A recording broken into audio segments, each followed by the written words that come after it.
पर मुझे बोलना होगा। अब बोलना होगा, लेकिन किससे? हाँ बोलो, किससे?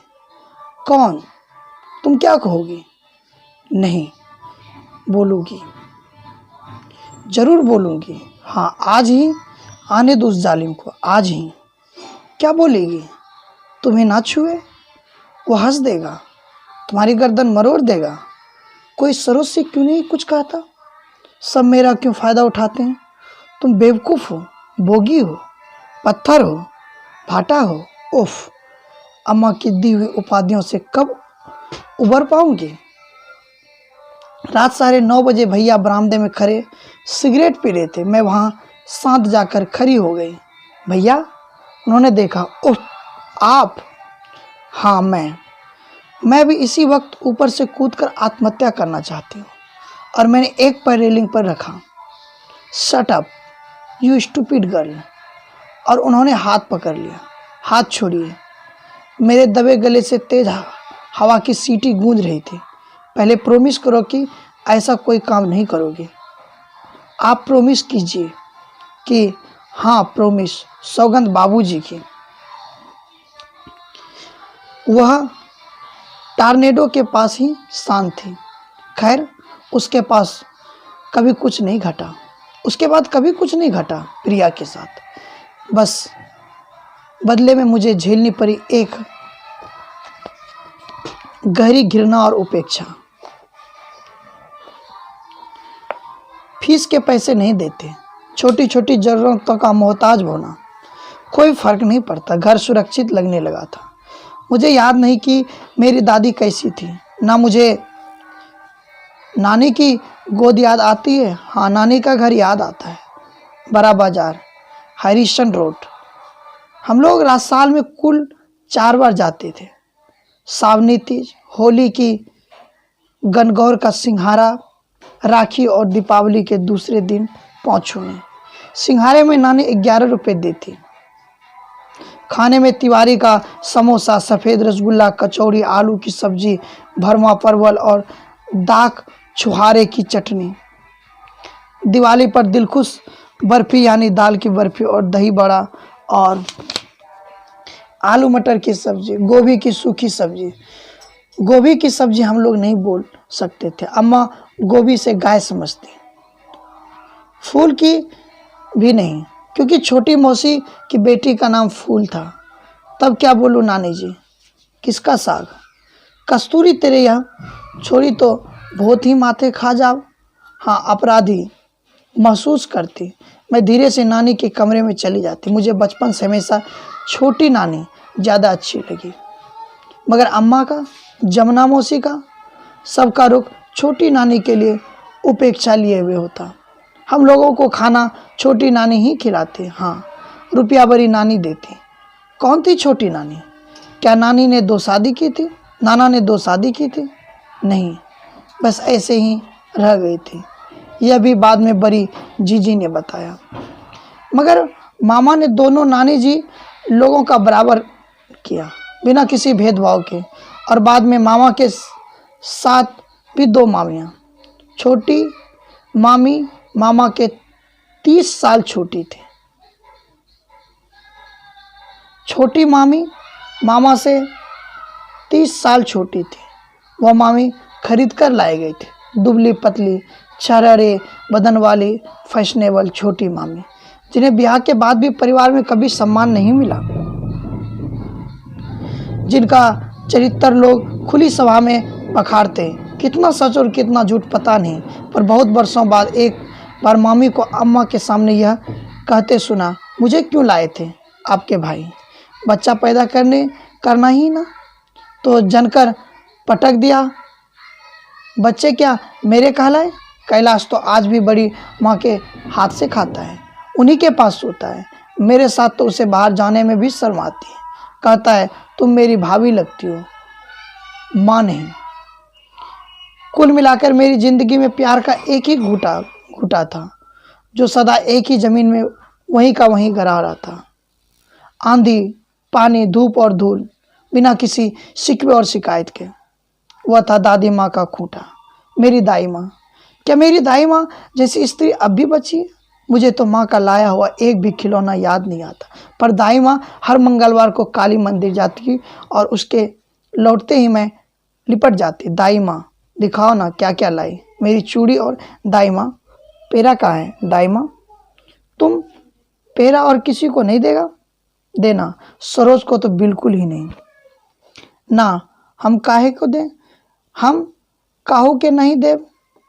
और तब तक सरोज आ जाती। बुल्ली बिना पूछे दाई माँ के दोनों पर झपट्टा मारता। सरोज पेड़ा खाकर अम्मा को बोल भी आती और उसके बाद अम्मा की झकझक, ए चमेली की माँ, तू क्या यह बाजार की मिठाई बच्चे को खिलाती है? कहीं हैजा हो जाएगा तब। हाँ, वो हमार काली मैया का प्रसादी से हैजा हो ही ना। मैं सरोज की ओर घूमते हुए कहती, खिचड़ी कहीं की। ए बिटिया, ई कागारी सीखत तो तू क्यों उसको देने गई? अरे ठीक है, वो भी हमार बिटिया है। नहीं दाई माँ, तेरी बिटिया मैं हूँ, बस मैं दाई माँ के गले में हाथ डालकर गोद में बैठी रहती। सब लोग मुझे दाई माँ की बेटी कहते। झल्लो माई, कल्लो माई, आई आई, दाई माँ की बेटी आई।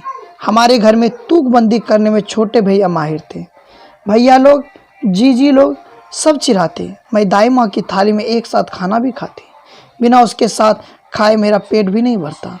नौकरों के लिए अलग से सरसों के तेल में बनी हुई प्याज लहसुन सब्जी वाली सब्जी, मसूर की दाल, भात और हरी मिर्च दाई माँ खुद खाती और उसी हाथ से चावल दाल सान कर एक किनारे मेरे लिए रख देती।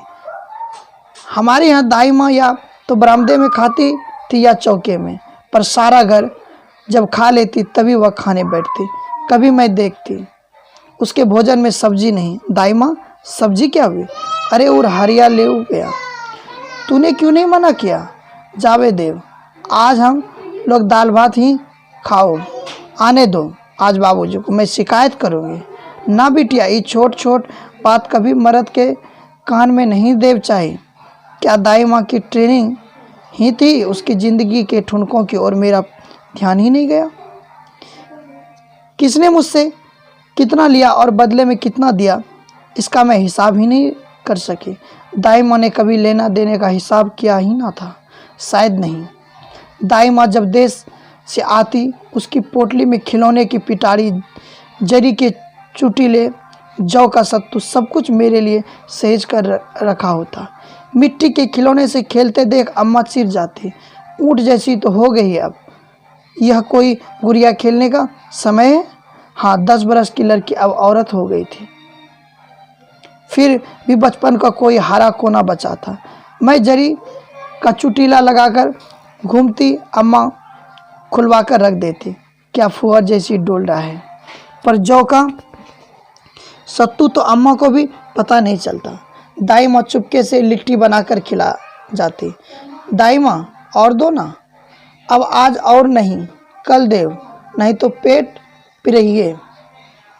दाई माँ की बेटी चमेलिया हम ही लोगों के यहाँ रहने लगी थी, पर चमेलिया एकदम अलग कमरे में रहती। उसका बुखार कब का उतर चुका था, पर अम्मा को वहम रहता। वहाँ हम बच्चों के जाने की मनाही थी, पर मैं कहाँ मानने वाली थी। मेरे कारण दाई माँ घर नहीं जाती और चमेलिया हमारे लिए ही घर रहने लगी थी।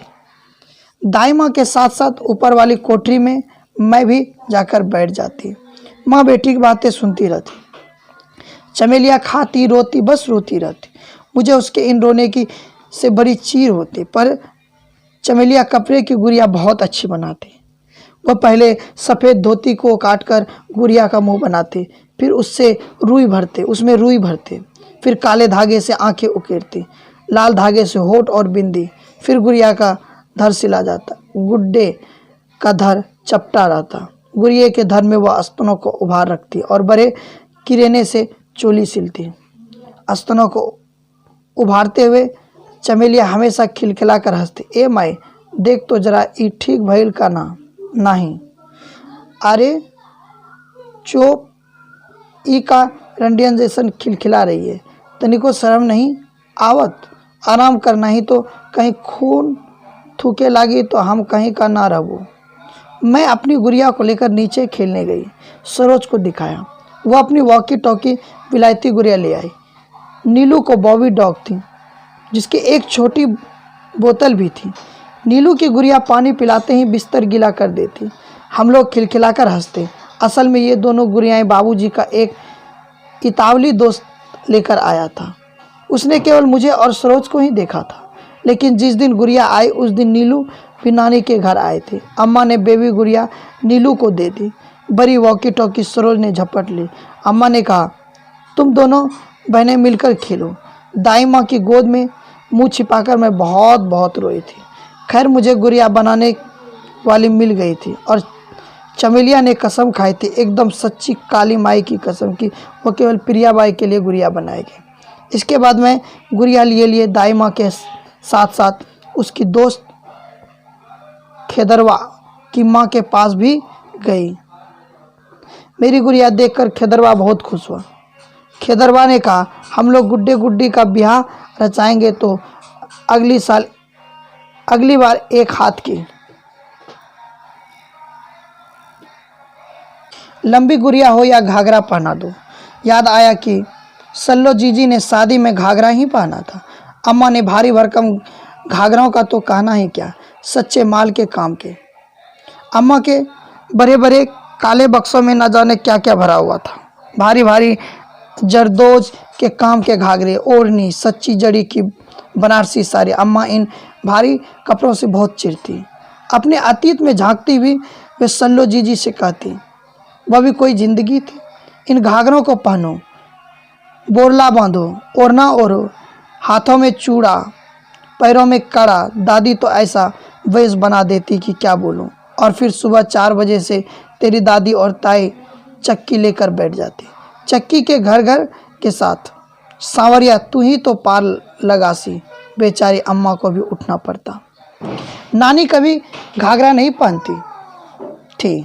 अम्मा के पीहर में अब सब रंगरेज के हाथों रंगी हुई कड़ी उभर की ढाका की महीन मलमल की साड़ी पहनती थी, लंबे कुर्ते जैसे ब्लाउज। अतः अम्मा को यह फुअर घाघरा जरा भी पसंद नहीं आता। बाद में गीले दिनों में अम्मा के एक एक घाघरे में 10-10 सेर की चांदी निकलती थी, जिसको वापस बर्तन में ढालकर बड़ी जीजी के बच्चे की शादी में भात का नेक दिया गया था।